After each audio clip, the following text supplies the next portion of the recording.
Welcome y'all, my name's Casey and thanks for tuning into my channel. I just want to thank everybody so much for tuning into the very first video, and I thought I'd share with you a story about tragic loss. Now I'm not talking about loss of a limb or loss of a family member. I'm talking a loss of yourself that you feel like you almost can't even go outside without. And that is eyebrows and eyelashes.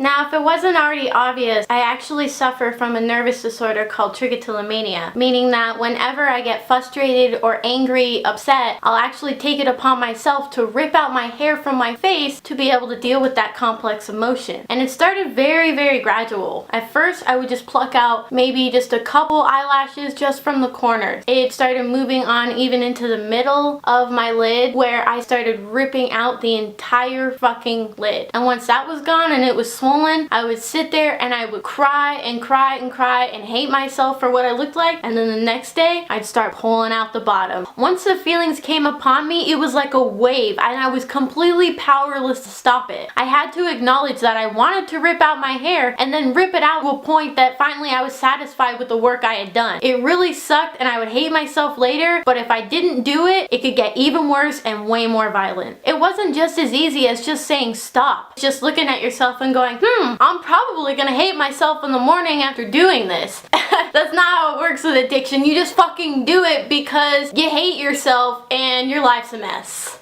Now, I don't know how many of y'all actually have nervous disorders or anxieties, but I can tell you that it is something that you don't work through overnight. So already at 9 years old, I felt like my life was doomed, having this problem that was way above my level of understanding. And then because mental illness and anything inside your head is such a stigma, any single time I tried to explain to anyone what the fuck was going on in my head, they would just turn around, be like, it's not my problem, I don't gotta deal with that, just wear something to fix it. So mind you, I'm 9 years old with already a shit ton of baggage from my family, and then I go into school and trying to find peers who are like me and deal with the same shit as me, and I was completely alone. Nobody fucking pulled out their hair like I did, and if they did, they only pulled it out from the top of their head so nobody would fucking notice, and I became the stupid fucking outcast. So middle school and high school was absolute hell for me because nobody fucking liked me because I'm so outspoken about shit that upsets me, and obviously through that time I had an enormous amount of stress. But let's backtrack a little bit. I'm sure you're thinking at this point, well, makeup was around when you were a kid, why couldn't you just use that? And I'm very glad you asked, because the other cherries on top of my shit cake was that my parents were super restrictive. I remember when I was a kid in middle school, when it started becoming important to like kind of wear makeup at that time, and my middle school had a super fucking restrictive dress code. These two girls I know, they were the ones who ended up overthrowing the dress system because one of them wore Tigger socks and got sent home from school. Even when they lifted that dress code, my parents never got over that restrictive behavior. And I was like pleading with my parents, can you get me makeup? I need this so like kids will stop snickering when I walk by or like give me funny looks. Like it was so embarrassing. But they were like, no. Like, you're just gonna have to deal with it. It's like a gauntlet. Like, look how fucking ugly you are, and you know what? Your punishment is that everyone gets to see it too. You don't even get to suffer in silence. When I was a kid growing up, we still had this mentality that if something was wrong in your life, you didn't tell anyone about it, because if you burden your friends with your troubles, then soon enough you won't even have any friends, right? It was just like, oh, yeah, put it under the fucking rug. Like, we'll deal with that when it blows up in our faces. My parents were obviously having a lot of trouble with just their own lives and their marriage as it is, so they had no fucking time to deal with these 4 fucking kids with a plethora of problems. Especially when they got down to me, like they were fucking done. They were like, can we get all these fucking kids out of my house? I'm exhausted.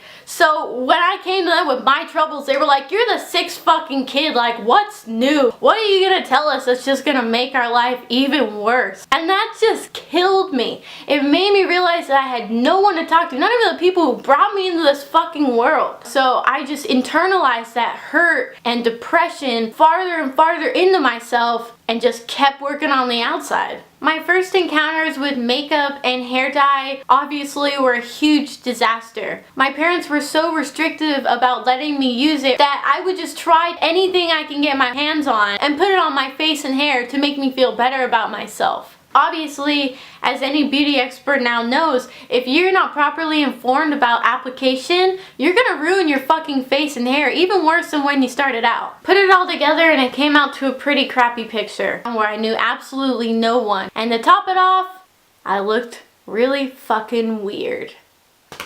After that, your only option as a weird kid is to make friends with your teachers and read a shit ton of books. So, I just kept doing exactly what made me feel better. I kept ripping out my hair. I started picking out my acne. I started starving myself so I could be skinnier. Anything that would make people like me, honestly, just probably made them hate me even more.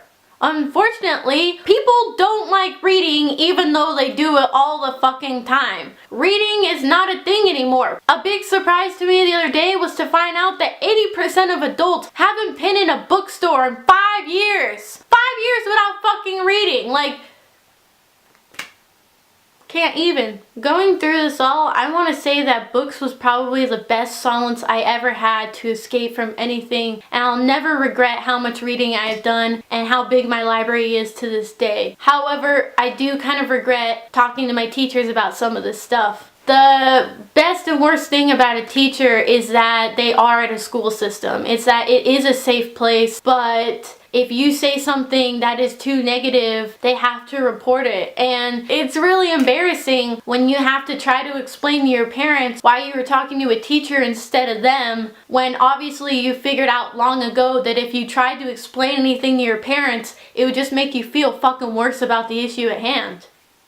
Struggling to find my true identity and interests while still trying to cater to this perfect image that my parents wanted was destroying my psyche, and it was taking a toll on my appearance. And if my parents understood that, they had no fucking idea how to go about it. Every single time they would see it, they would just berate me more and more about it, and I would feel shittier and shittier each day, and I'd start caking on even more, or plucking out even more. Like, fuck, it was just this continuous cycle of self-deprecation. I mean, it's true what they say, sometimes shit happens to good people for no reason. I had to realize that people might not have liked me just because I was a new kid in a new town, and my ideas were just too different. Accepting that I was a victim of circumstance honestly was the turning point. Don't get me wrong, I will always have fondness for my parents, but I have had to realize that distancing myself from them was ultimately better for my health. They were never going to accept the person I was becoming because they've never liked those kinds of people in the world.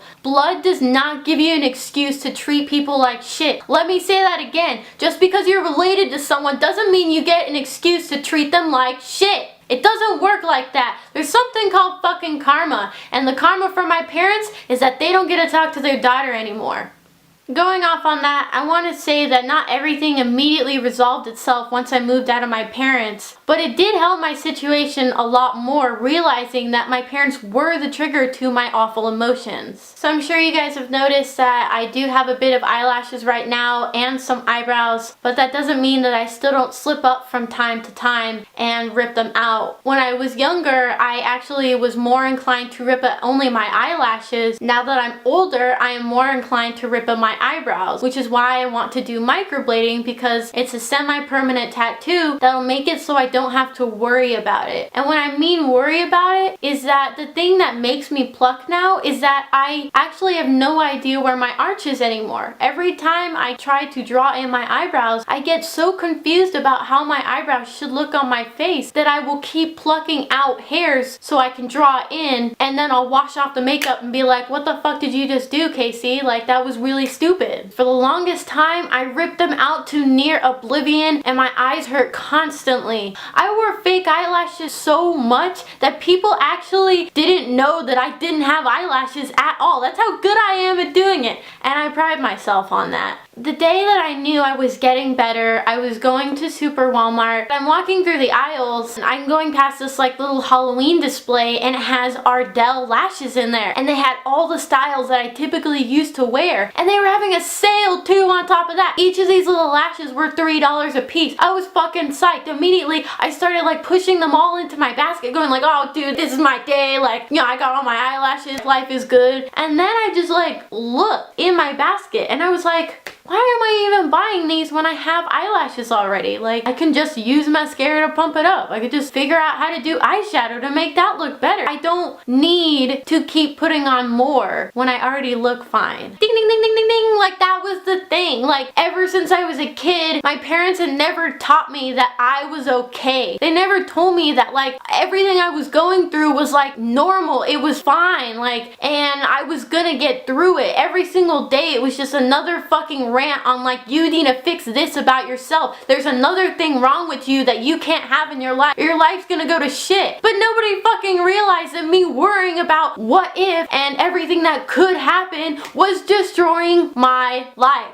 God damn. I look at myself right now in this video and I'm not even freaking out that I didn't decide to line them and do something. I'm still self-conscious about my face, so of course I did my foundation, but my eyes and my eyebrows, like, it wasn't a big deal to me as it used to be, and that is just so gratifying to hear myself say, finally. So, using that same logic, that's why I want to get my microblading done. Now that I know I'm paying a certain amount of money to get this done, believe it or not, that's actually a huge motivator not to destroy your face. Having something in there in the meantime while I'm trying to get past the issue has actually been incredibly helpful to help me recover over this. Take, for example, my arms. As you've probably seen, I have tattoos on both of them. Underneath that tattoos are an enormous amount of acne scars, which I used to pick at constantly. So, to purposely make myself not pick at the skin, I got wonderful, beautiful tattoos on there. And I looked at the tattoos every day and I said, look how much work and creativity somebody made to make my arm beautiful. Why would I want to destroy that? Also, how much money did you spend on these tattoos? Huh? Do you want to destroy that? I didn't think so. And to this day, my arms look spectacular. So my advice to you guys is that if you want to avoid these self-deprecating behaviors, find your niche in society. Find the people who truly love you and want to see you prevail in this world. Don't waste your time with those people who barely have enough time to send you a text back or to really listen to you in a conversation when you're standing 2 feet away from them. When you start getting those feelings in your head, pay attention to them. And I hate to throw a cliche in there, but there's nothing like love and support that will really make you feel like you are the person you're meant to be. And I'm gonna tell you next time in another video, be very careful about makeup hacks because they can come back to haunt you.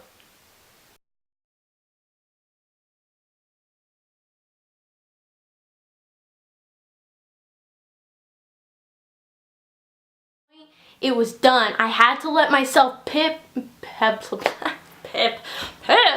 pip your eyelashes. Yes. I wore fake eyelashes. I cut my hair and put it on top of my eyebrows.